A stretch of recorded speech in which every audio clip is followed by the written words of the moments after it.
Hey, what's going on? This is The Doug Show. My name is Doug Cunnington.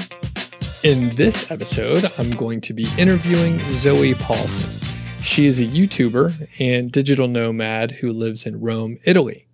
She started out doing a corporate gig, like many of us. She was doing event planning and she transitioned into an SEO type role for an e-commerce company. We talk about a few things, including the 4-hour work week, growing on YouTube. You see, that's actually where I found Zoey. I was looking for like digital nomad type videos and stuff, and I saw that she was a much bigger YouTuber than me. In fact, when I reached out to her at the time, I think she had close to 100,000 subscribers, and I had something like 2,000 or so. But she was nice enough to take time out and talk with me and do this interview. So anyway, we get into, why she started on YouTube, staying motivated, how she got a book deal, how she self-published a book as well, and all sorts of other stuff. Be sure to check out Zoey's stuff on YouTube. She's actually known as Zoey Arielle on YouTube, and she has a lot of minimalism type videos, lifestyle, travel, and a few other things. She has many, many interests. You should also check her out on Instagram. She's always doing cool stuff in Rome and eating lots of good food. So let's head over to the interview now. Hey, what's up? It's Doug Cunnington here from Niche Site Project. And this is part of my interview series with digital nomads. And I'm sitting here with Zoey today. How are you? I'm great. Thank you. How about yourself? Doing pretty well. We are in vastly different time zones. So it's kind of early here. I'm drinking coffee. You're probably having some wine at this point in the day, right? Not quite, but getting there. Getting close. Okay. It's 5 o'clock somewhere, but not where you're at. Yes. Okay. So a lot of people that are watching this probably don't know who you are. So can you give me a little bit of an intro, who you are and what you do? All right. So my name is Zoey Paulson, but I have kind of a YouTube presence as Zoey Arielle, which Arielle is my middle name. I started doing YouTube just over 2 years ago, and I talk a lot about self-improvement, lifestyle, being a digital nomad. Being a digital nomad is a relatively new thing to me. I guess it's been about a year since I've kind of really pursued working online as full-time. And I'm currently in Rome, Italy right now. I'm 25 years old. And yeah, I don't think I'll be going back to a desk anytime soon. I know what you mean. Like once you leave that sort of cubicle lifestyle, it's hard to go back, and it's probably hard to work for someone else at this point. So yes, I'm too productive on my own. I feel like I get to work at the times of the day when I feel the most creative and productive, which is normally first thing in the mornings, rather than say getting ready, going to the office, then trying to get all that productivity done in 8 hours. But really, how productive are you sometimes?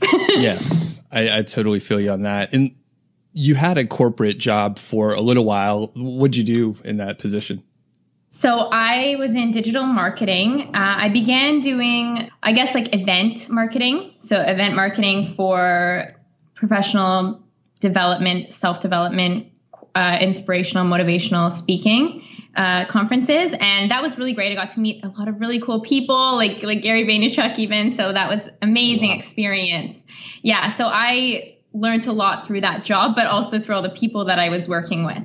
And from there, I moved into kind of a more digital SEO role for an e-commerce company. And then that was really good, really great experience. But I did feel kind of a lack of creativity. I needed an outlet. So that's when I kind of began YouTube, was in that period of time.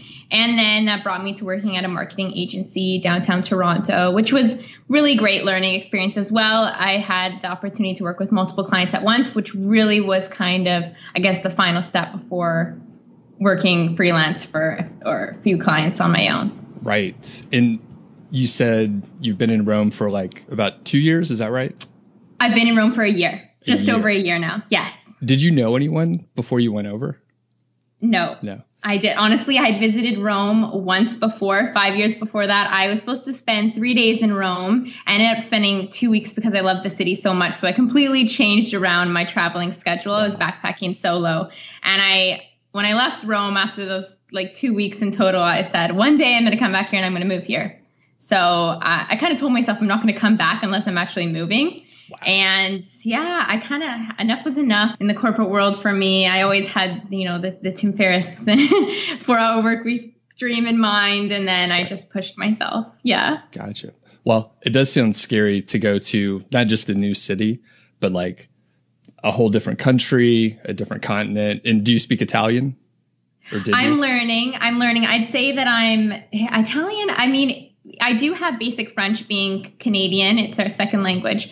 And people are like, oh, they're quite similar. But no, there's so many rules in Italian that are so much different. So I feel it truly takes a few years to master the language. I'm definitely a beginner level, but I do try every day. So yeah, you have plenty of opportunities. So yes.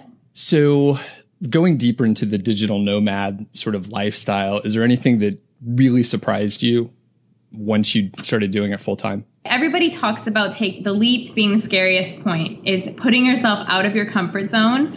And I just had this massive amount of trust that I really felt like I was pushed to the end in my corporate job. It was so not right for me. Everything was just so uncomfortable about it. And, I only had 2 clients, and that was a scary thing for me to make such a big move, and knowing that, okay, you aren't making enough money at this point for the life that you are hoping to live. So I made the leap without having, a real, I wasn't in a safety zone, we'll say that. But then sure. The week that I quit my job and I told, the freelance clients that I did have at that time, they told their friends. And before I knew it, then I was going over to Italy with 4. So then I was fine. So awesome. I think that it's that trust, and that things, if you're pushing yourself out of your comfort zone, you'll be rewarded. But I don't think a lot of people realize how fast you can be rewarded if you just have that positive mindset. Right. And to sort of add on to that, I stayed in a job that I hated until I got laid off. So it's really easy to just be complacent also. Yes. So I totally agree. I couldn't even do it on my own. I had to get laid off. So yeah, but I mean, that's a sign from the universe. There's better things for you. Right. Exactly. Yeah. Now that you're working for yourself, is there anything better than you thought it was going to be as far as shaping your day or who you're working with or anything like that? Honestly, it just keeps getting better and better. I know that this type of lifestyle isn't for everyone, and I completely understand that. I'm the only one out of my friends, I guess, doing my closest friends. They're a lot of them are in the corporate world, just killing it, doing what they love. They're so passionate about it. They love working for a company, doing great things. And I know that that's their path, whereas my path is different. So I know that it's not for everyone, but for me, I just feel it keeps getting better and better because I take it like an adventure, and each new challenge and all these, it's very exciting. It's kind of like that video game mentality, okay, what next? And if a challenge presents itself, okay, let's go for it. How can we get through this? How can we get past this? And yeah, it's just an adventure. I'm enjoying it. But I know that's not for everyone. A lot of people right. do value the comfort and working in a larger company with multiple other people every day. Yeah. Right. Yeah. And you know what? Most of my friends are like that too. I think I'm at least a couple years older than you. And they are deeply rooted in their jobs. And I don't think they can leave. They're kind of locked in with, big mortgages and cars and stuff like that. So on that note, did you get pressure from your friends and family to not do it, or you had been grooming them for a few years and they kind of knew that you were ready? I'd say my friends more, and I always voice this to my friends, this is what I want. I'd rather do consulting. I don't know. I feel uncomfortable in the office every day. How do you guys feel about that? And they're like, no, I like it. We do have these corporate event. Everything's really fun. And I'm like, oh, I just feel like there's some more adventure for me. I need to be outside, all sorts of things. So I was voicing these types of things on a regular basis when I got together for dinner with my friends like this. And that, but when I did tell my parents, I was living in Toronto, they're in BC. So basically what happened was I had kind of a little meltdown one day where this is last of it. I'm just going to buy this one-way ticket to Italy a couple months from now, and I'm going to let everything figure itself out in those next couple months. So I called my parents, and my dad, he was quite shocked. He's like, what do you mean? You're going to move to Italy? And I was like, Yeah, he's like, what? I don't understand. He's like, can't you just go on a vacation for a couple weeks, come back and, you'll feel better. I'm like, no, this is the dream. I got to pursue the dream. It's always going to be on the back of my mind if I don't pursue it. So my dad was a little shocked. And then the next day I called him. I'm like, don't worry, Dad, I have a full on plan. This is the dates I'm flying out. This is what I'm going to do. I already found somebody to take over my apartment after. So I called him back and I said, he's like, I knew you would do this. He's like, every time you are so set on something, you make it happen. And so I guess I just have to accept that we're going to come visit you in Italy next year. So, and they did come visit. They saw how happy I was here. So that was that, I guess. They were a little shocked at first, but they see that it works out now. Yeah. Wow. It sounds like the beginning of like a music video. You call your dad, you're like, I'm leaving the country. I don't know. Yeah. Yeah. So, was it hard to like leave your family and friends in Canada? I guess you were already in Toronto, which displaced you. So you didn't have like the same, network that you would have had from like where you grew up, right? Yeah. So I feel like making the jump to Toronto definitely groomed me a little bit for making the hop overseas, over the pond, I guess. Yeah. So I'm quite independent. I'd say I've always been independent. And that's why I feel like this digital nomad lifestyle works best for me, because I work where I want to, whether it be in a coffee shop alone or like at home, whatever I'm feeling that day, I can choose where I know my productivity will best shine through that day. So I've always been independent worker. So making a move like this is exciting. Obviously there was nerves and everything, but I really enjoyed the challenge. Like I said, the adventure, I enjoyed the challenge. Yeah.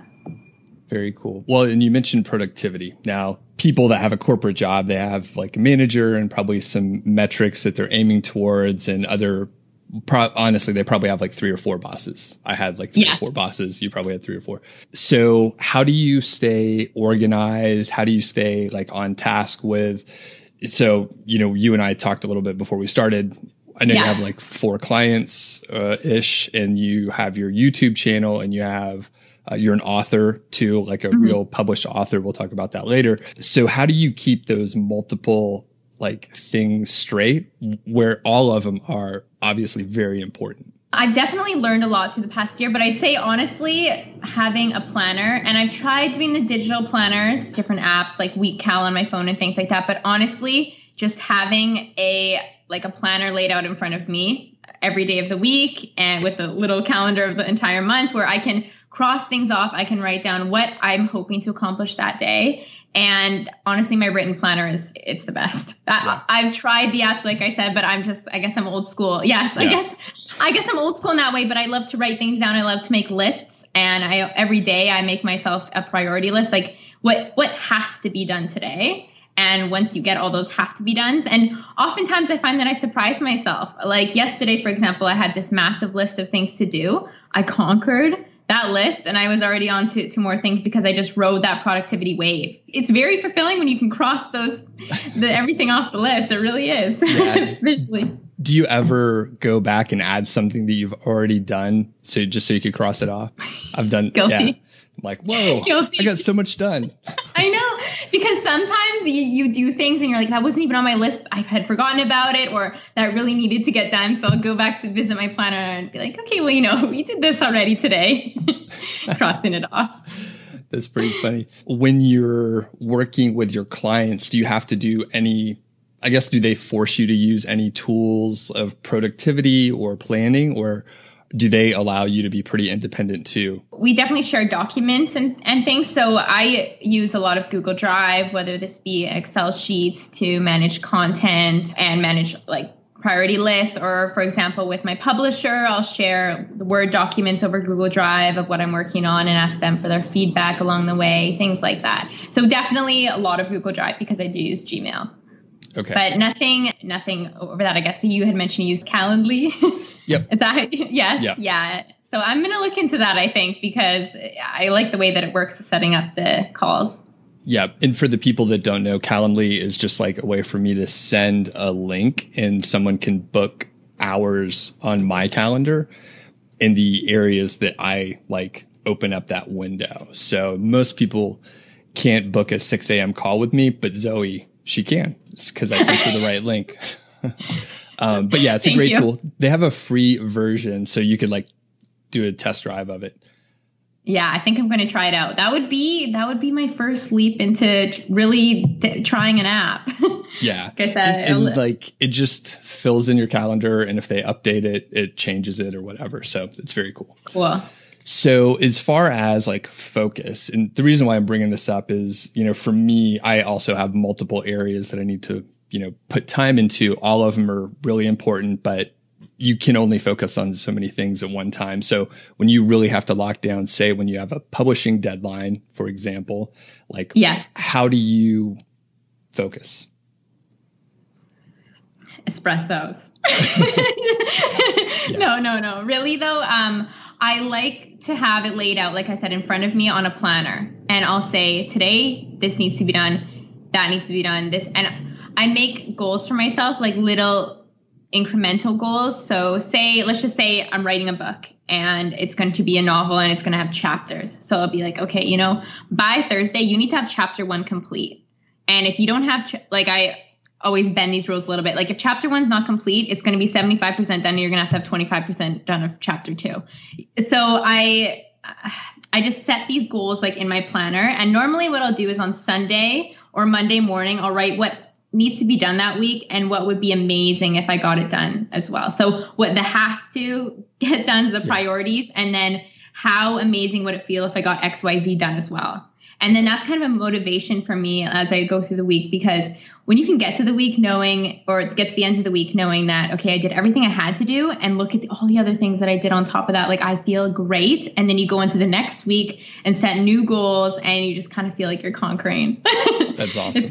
It's very rewarding. Yeah. And for other people, so I'm going to repeat back some of what you said. And like, hopefully I got it right. So really, like, you're a project manager, Zoey. I'm a project management professional. I did this in my day job and stuff.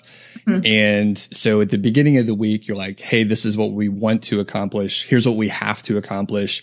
And then each day you're like revisiting it and you're like, okay, I need to do a little bit more. You're adjusting along the way. So you're setting like individual smaller milestones and you're taking checkpoints, and then it like feeds into the next week. So good job. You're a project manager. That's what you're doing. Thank you. It's not always easy though, too, because some days I'll be like, okay, you said that we were going to film 2 YouTube videos today, and wake up and I don't feel like doing it. Well, you're your own boss, so you have to kick your butt into gear a lot. And I think also that's one thing that a lot of people don't realize about a digital nomad working for yourself lifestyle, is that you have to kick your own butt every day sometimes. Like you don't feel like getting out of bed. If you want to sleep another hour, that's too bad. You know, you have to work.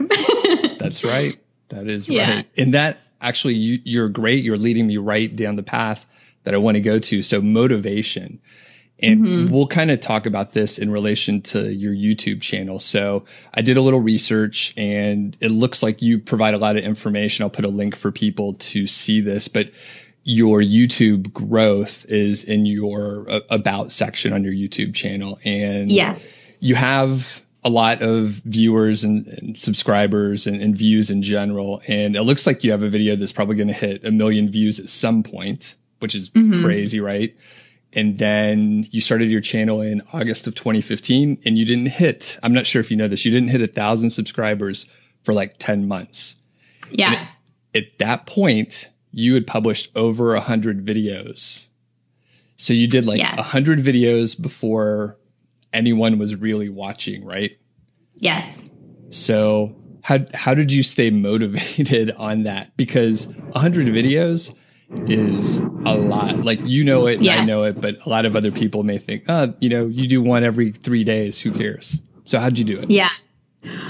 Like I said, it was my creative outlet. It kept me alive a little bit. Like, it was my passion. And although at times, yes, it was very discouraging to wonder, why isn't it growing? Or, this video, I thought it was going to be very good and nobody saw it. Nobody watched it. But as people would come to my channel, it was the subscriber comments that, wow, I'm so happy I found you. This video totally helped me. And it was a video I created 6 months ago. And then I realized people are still watching them. And I thought back to everything I've learned in marketing and in my corporate job and even in school. Consistency is key. If you're consistent, and especially on YouTube, you can see, I would often go to say my favorite YouTubers and look at, okay, I'm going to look at what their very first video looked like. And you go click the button and you say oldest video to newest video. And you're like, wow, 6 years. They've been doing it for 6 years and look at millions of subscribers. So I thought to myself, there's no reason why one day we can't get to millions though. Okay, we're going to keep producing. And the thing is I wouldn't, although I say consistency, I think like some people just put videos. Can be a bit of a perfectionist, but I set my schedule for myself. And sometimes that meant that I was staying up till like, 3 I had work the next day, but I stayed up till 3 just editing a video because I said that I was going to have a video on Thursday, even though maybe only, 50 people were going to watch it in the first week it was up there. I had set these goals and it was my own consistency project. I was my own social media science experiment, I guess. Right. That's cool. Compound interest, So when did it like click for you? Like, was there some video that took off? Was it that, the one that is going to hit 1 million at some point or something else? It was something else. So, I noticed that I made a video on 15 tips to stop spending and start saving money. And that one started to perform quite well pretty fast. And I was like, oh, okay. And I liked to give the tips and advice videos. So I just kept going like that. And then in the process of gearing up to say move to Italy, I started minimizing my entire life. So I started to make videos then on minimalism because I would make videos on whatever I was going through at that time, whatever books I was reading, whatever I felt inspired about in that moment. So it became like saving money, minimizing your life, and I noticed a lot of people were finding me that way because they were typing in how to or tips for this. And so I just kept riding that wave. And then what happened was last Christmas, I went to Denmark to visit my family. I was already over in Italy. And at this point, I think I had something like maybe 5,000 or 6,000 subscribers. It wasn't a lot. Still, even when I did make the jump to Italy, I think I only had 2,000 subscribers. YouTube wasn't a big income. Yeah. And so I went to visit my family at Christmas time in Denmark, and I was thinking, I seem to be just focusing on this number a lot and focusing a lot on YouTube, and I'm just going to take a week off. I've been doing this for 1.5 years now. I'm just going to take a week off. I logged out where I went to go stay with my family. They didn't have Wi-Fi, and I just left my computer. I signed back on. Yeah. And a week later, I had 15,000 more subscribers. I remember. Yeah. I signed back on, and this was like the first week of January. And I noticed the notification button had said, oh, you have like 100 plus notifications, like comments. And I said, what happened to my channel? Like, what happened? So I went to go figure out what happened. And I logged on or went and checked out my analytics, and it turns out I had this minimalism video that just took off, and it had reached over 100,000 views, and it just went viral. So that video went viral because there was this documentary on Netflix. This is what I'm assuming after I went to go check out Google Trends to see why there was so much traffic towards my channel and the topic of minimalism. And it was because that minimalism documentary came out on Netflix, and I assume people were probably just typing it in. What is minimalism? How does it work? What can I get rid of? And yeah, so then my content started going a bit viral. And that's how my publisher found me and approached me to write a book on minimalism. Was because it seemed to be a big Google trend. Okay. How about that? That is crazy. So you didn't plan it. You were already into like minimalism and like saving money because you had to be like, you can't move all your stuff over there. Wow. And the timing hit perfect. Yeah. But it really was like kind of a mental thing too. I know, like I just decided to let go. I'm like, okay, we're going to take a week off. Just enjoy the time with your family while you're there. And then I sat back and go, whoa, that's a great way to start the new year. It sure is. Wow. Yeah, it's a good sign from the universe. Good feedback. Yeah. Take a break. So when you're filming your videos, and I guess just really the general preparation, like, can you sort of take me through the process of like idea generation for topics and then how you actually like prep for it? So I just basically use the notes app on my iPhone, and I'll get inspired here and there, whether I'm just like walking around, I'm like, oh, that's a great video idea. Somebody will ask me a question throughout the day, and I'll be like, I could make a whole video on that. So what happens is I kind of have this collection of a lot of notes in my phone, but I really, like I mentioned, I can't make a video if I'm not feeling inspired or creative about that topic in the moment. It doesn't come across as authentic, I find. And I work off my own creativity, my own motivations. So as many questions and video requests as I get, like I'm not going to do an everyday makeup routine. I'd rather do, 5 book recommendations. So even though the makeup is probably so much easier because I just sit there in front of the camera doing the makeup, I'm like, nah, I'm going to talk about things that get me energized and excited. And really the self-improvement stuff. Every time that somebody asks me a question on that, I'm always like inspired to make a whole video on it. So it starts by the notes in the phone, by little conversations here and there, by questions from subscribers. And that's the magic recipe. Awesome. And then as far as like preparing for it, like literally, do you create an outline or do you just speak from your gut and then go forward? If it's a video on tips, say 5 tips for minimizing your life or packing tips or travel tips, I will write these tips out in my iPhone and in the notes, and they'll be sitting beside me if I need to reference back. But for the most part, my favorite videos to make and the ones that I do get probably the most positive and authentic feedback on are those ones where I just turn on the camera and I talk about whatever's on my mind or some type of advice. So I feel like that to me is the most enjoyable video to make, I guess. I do like to give the tips and advice, but I also like to add personal stories on top of that to help people better identify with the message I'm trying to give. In turn, you always get feedback like, okay, she gave 10 tips. These are what they are. She could have made this video 2 minutes, but it was 10. Right. But there are people out there who really value your real life examples because essentially anybody can sit in front of a camera and read a list. You look on WikiHow and give a how-to video and just sit there. But when you make it personal, authentic, when you can relay real life examples, people can relate to it more and it will better identify with them. And in turn, it will give them the lesson they were seeking. So it's all in the story. So yes.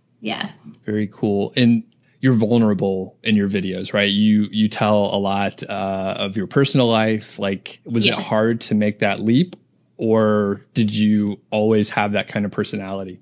I've always had that type of personality, whether sometimes it's not the best if you trust too easily, things like that.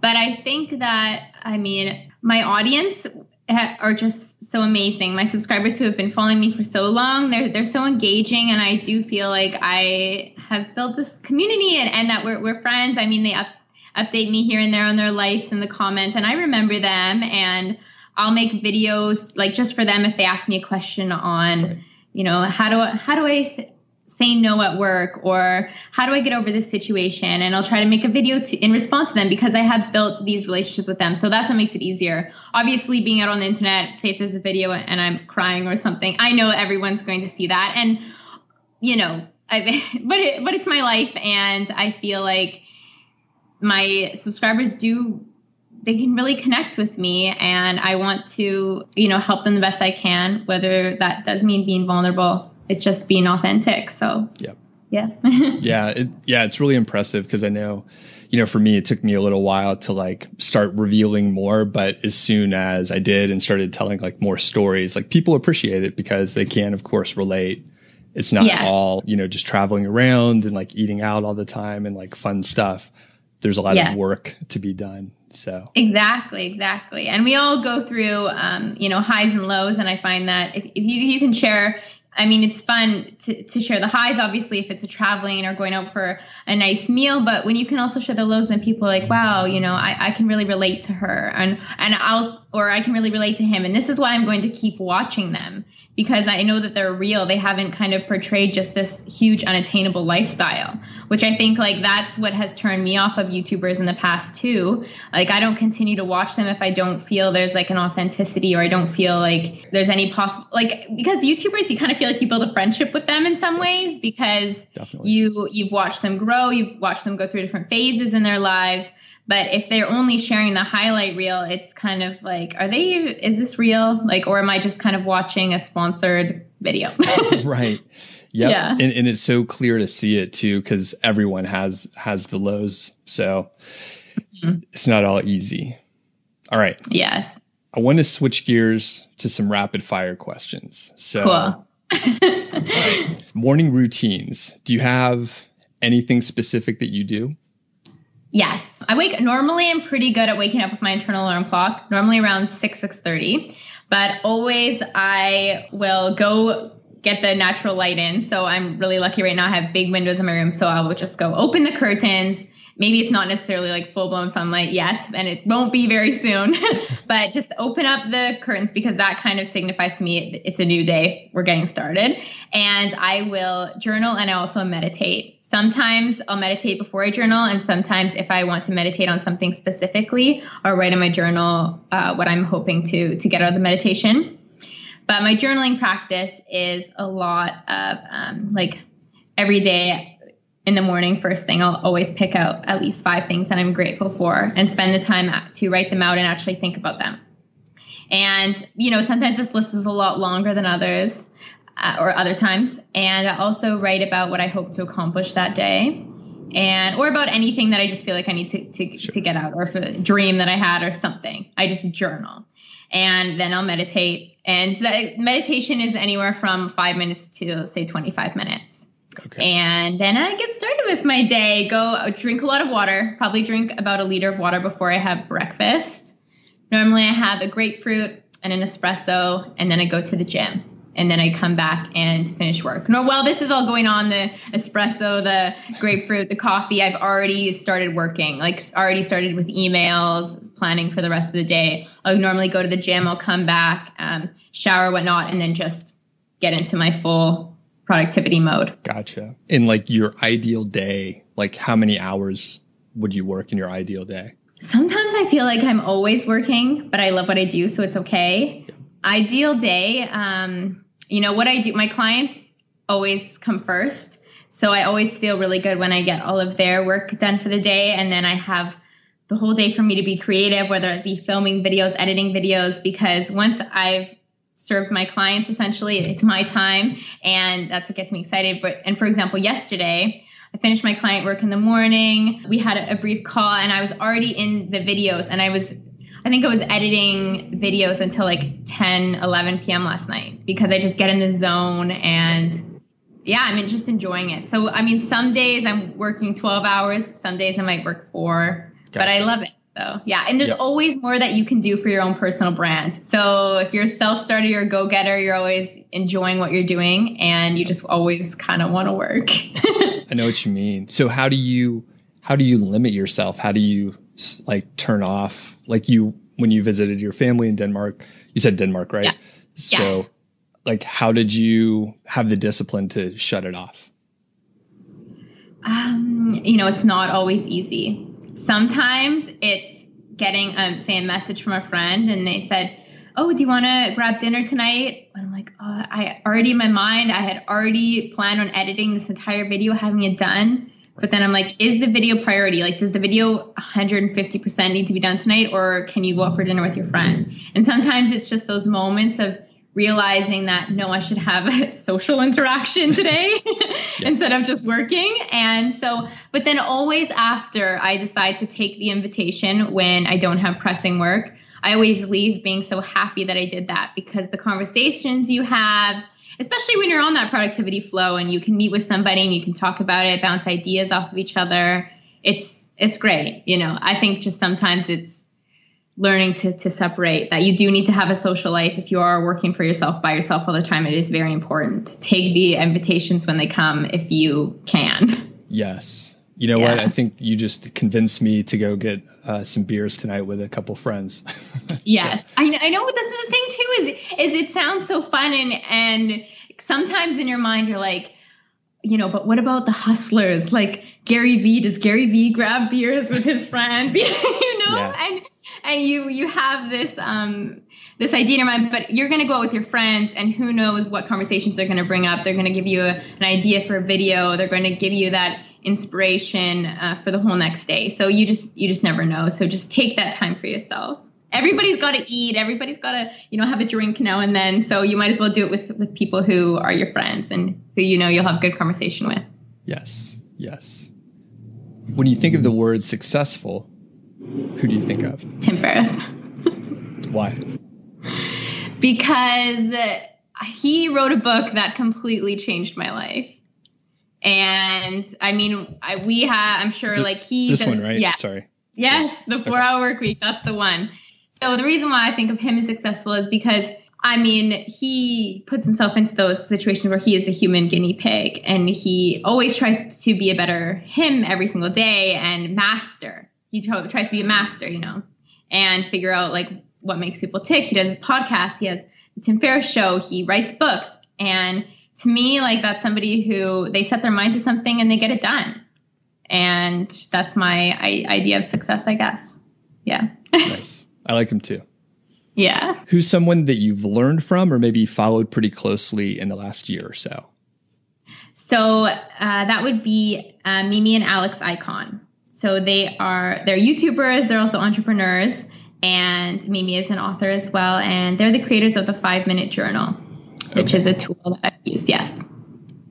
Awesome. And I guess, did they do anything sort of like specific that you've emulated, or just like a solid inspiration sort of all around launching products and having, you know, a YouTube channel and all that? I think just inspiration wise, I find that they're very authentic, and they lead a life of, you know, travel, being entrepreneurs. They're new parents, I guess. They really promote positive thinking and dreaming big. And I find that they're authentic in that way, and they do share their real life. So it's easier to identify with them rather than how we spoke about other people before who may not show the ups and the downs, but who seem to live this highlight real life. Right. Very cool. I'll have to check them out.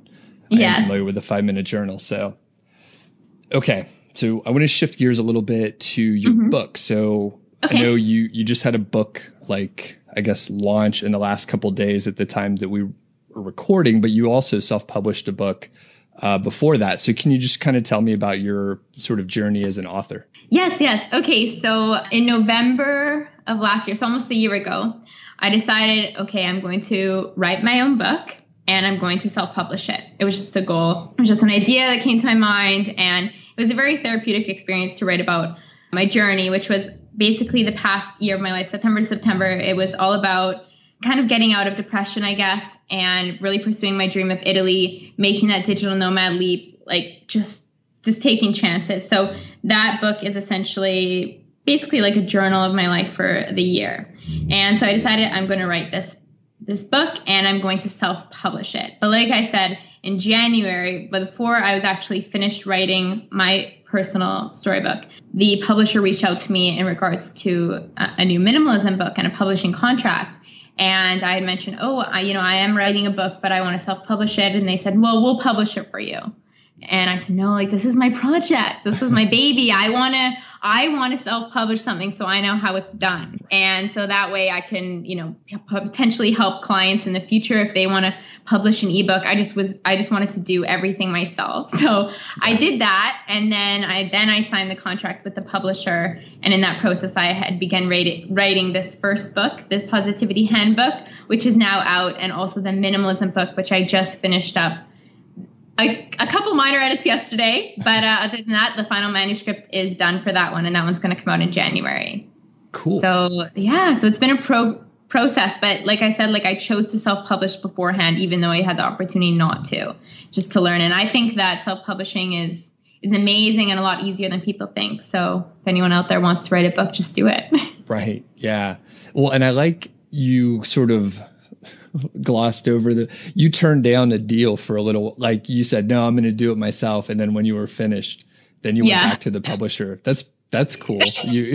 That's confidence. You're like, nope, not going to do it. Well, but I was like, I designed the cover. I designed it. It was my baby essentially. And I'm like, no, I'm going to put this out into the world myself. But having done that, when I was working through the contract with the publisher, I felt like I had a new lens on, when that I already knew how this process should work on the back end of, say, Amazon Kindle. Right. So I had a lot more insights than I would have going in blind, let's say, not having done it before. Yes. And what are the names of the books so people can go check them out? Yeah. So my self-published ebook is called Beauty in the Breakdown. And that one, I've had amazing responses from it. It's been really wonderful because it is a very vulnerable book. So I don't know, just the feedback I've received on that, it just means the world to me. So people are so kind, and yeah, especially those who've been following my journey on YouTube as well. I think it's nice that they have a background story. And yes, this new one is called Love That Out of Yourself.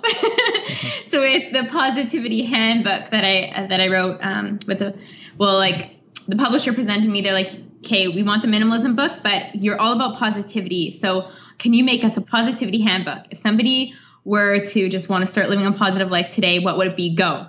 So I created this book kind of about positive thinking, the law of attraction, and affirmations, affirming like positivity in every day. So it's a shorter book. It's meant to be a journaling type of tool and handbook.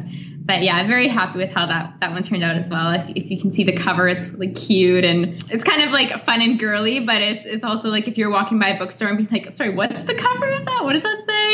It's meant to grab people's attention. It's all about you first, living your best life for yourself. So, and that's super cool. Congratulations. And that's like real physical book, like that's in bookstores and stuff, right? Yes, it's in bookstores now. I actually had such a moment when I was in Toronto this past summer, and I went to Chapters Indigo, somewhere like Barnes and Noble, and I typed in at the kiosk like Zoey Arielle Poulsen, and to see what comes up, and my books were all there, and I was like, oh my gosh, that's me.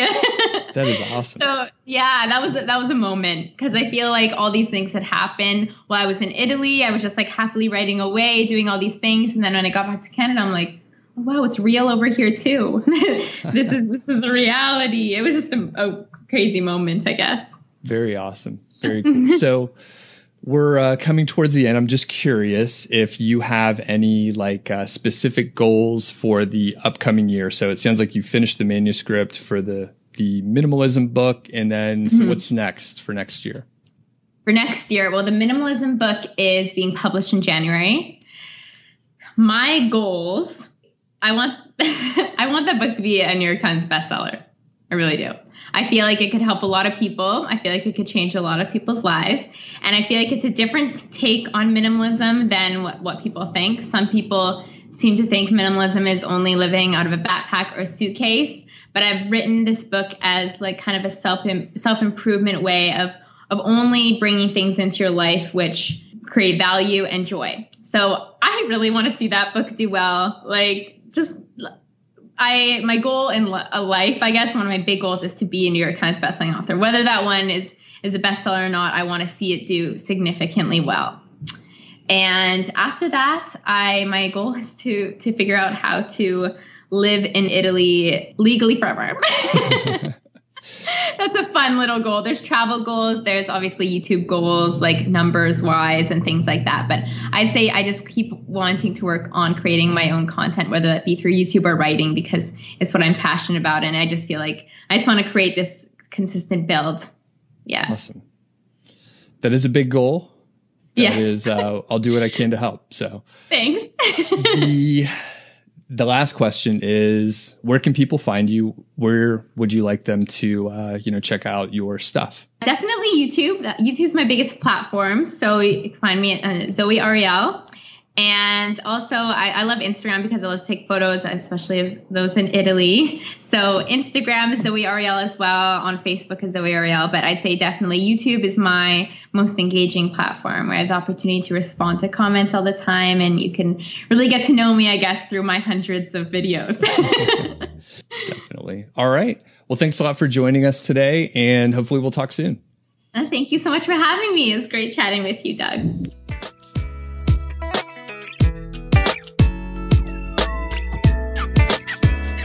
Thanks again to Zoey. I really appreciate her taking the time out to talk with me. And I will link up to her channel, to her Instagram, a few other places, her books and stuff like that. So do check out the show notes and give Zoey a shout. If you're new to The Doug Show, that's fantastic. Welcome. You should definitely check out a few of the other episodes, the interviews with other digital nomads. So we've talked to Thais, we've talked to Elise Dharma, and coming up soon, there's an interview. Actually, the next episode is an interview with a friend of mine and also a friend of Zoey's, Mackenzie Fly. Mackenzie is my virtual assistant, and I actually met her kind of through Zoey. They are friends in real life. If I remember right, I think they actually met through YouTube though. But nevertheless, it's a small world out there, and YouTube is pretty amazing. I think both Zoey and Mackenzie have mentioned, how many relationships they have made through YouTube, and it's pretty cool. I mean, I am seeing the same thing, even though I'm in a vastly different sort of demographic and I have a different audience and all that stuff than both Zoey and Mackenzie. But still, YouTube was the connection and the common ground. So that's pretty cool. Anyway, the point is definitely check out some of the other digital nomad interviews. And there's another one coming up with Mackenzie Fly in the next episode.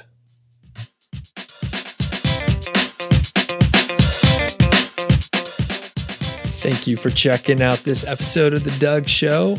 Really do appreciate it. And if you're new to the show, have a listen to a couple of the other episodes.